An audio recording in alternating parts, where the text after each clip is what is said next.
You want scary stories? Listen. Churches are supposed to be the safest places, sacred, protected. Every religion says so. Every culture agrees on this one thing. Inside the church, nothing can touch you. They are wrong. These are 4 true accounts from people who walked into a church and found something already there. Something that didn't leave when the service ended. Something that didn't leave at all. Part 1, The Volunteer. Her name was Sarah. She was 26. She had been volunteering at St. Augustine's every Saturday for 3 years, cleaning, arranging flowers, preparing the chapel for Sunday morning. She knew the building the way you know your own home. Every creak of the old floorboards, every draft from the damaged window in the east transept, every sound that belonged. That Saturday in November, she heard a sound that didn't. It came from the confessional, a low sound, rhythmic, like breathing, but slower than breathing, slower than anything that was still alive should breathe. She told herself it was the wind, the heating system, an animal somehow trapped inside. She walked closer. The sound stopped. She stood in front of the confessional for 30 seconds. Silence. She reached out and pulled the curtain open, empty. She let out a breath, turned around, and heard it again, behind her, inside the confessional she had just opened. Sarah left the church. She never volunteered there again. She never explained why.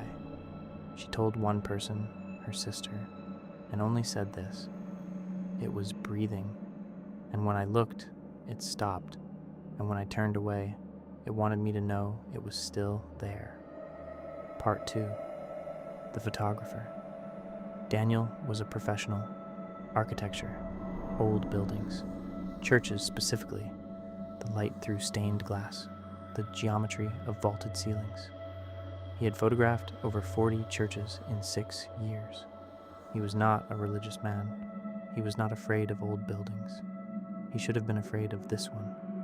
The church was in rural Pennsylvania, abandoned, 1887. The diocese had closed it in 2003. No explanation in the public records, just closed. Daniel arrived at noon. Good light. He had 3 hours before the winter sun dropped below the tree line. He photographed for 2 hours without incident. Then he checked his camera. In the third photograph, the one facing the altar, there was a figure in the front pew, dark clothing, sitting very still, head slightly bowed. Daniel had been alone in the building. He was certain of this. He had walked every aisle before he started. He had checked every room. He looked up from the camera toward the front pew, empty. He looked back at the photograph. The figure was still there. He left. He drove 40 minutes to the nearest town without stopping. When he got home, he opened the photos on his computer. He went through every image. In 11 photographs, across 2 hours of shooting, the figure appears in 4 of them, always in the front pew, always still, always with its head slightly bowed.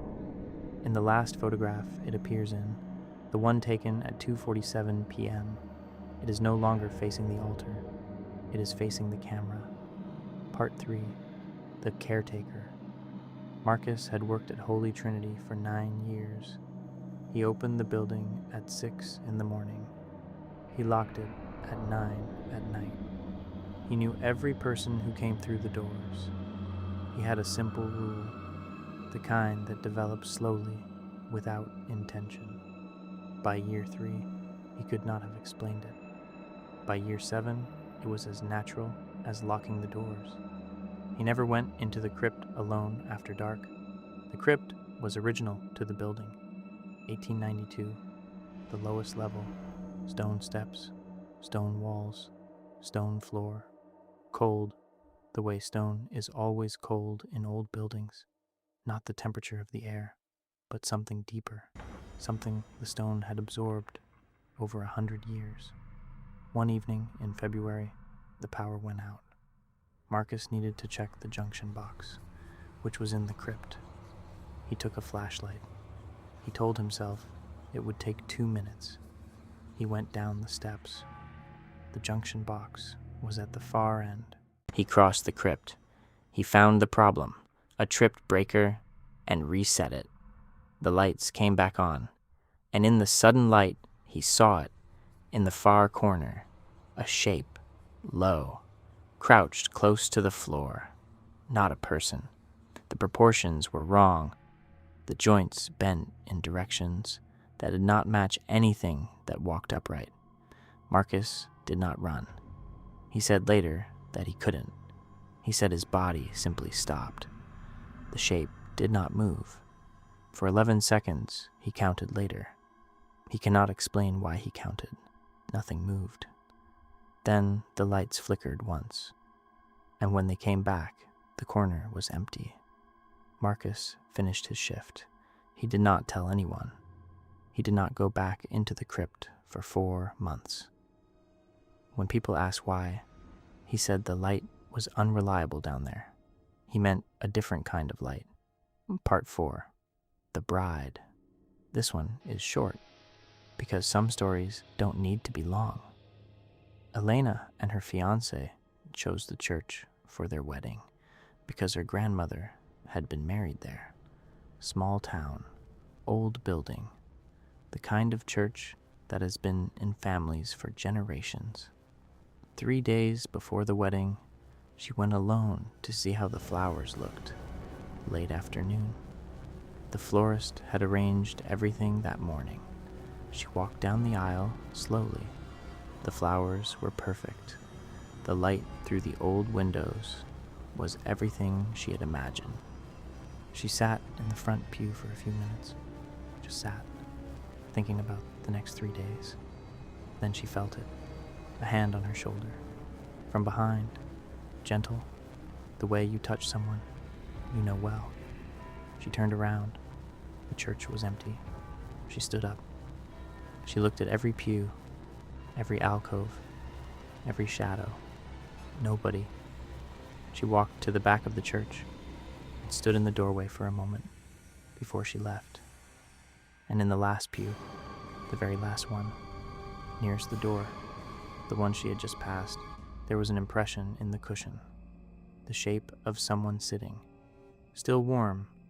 4 churches, 4 accounts, 4 people who went in and came out, changed. There is something about sacred places that we don't understand, something about the weight of 100 years of grief and prayer and fear pressed into stone walls and wooden pews, something that stays.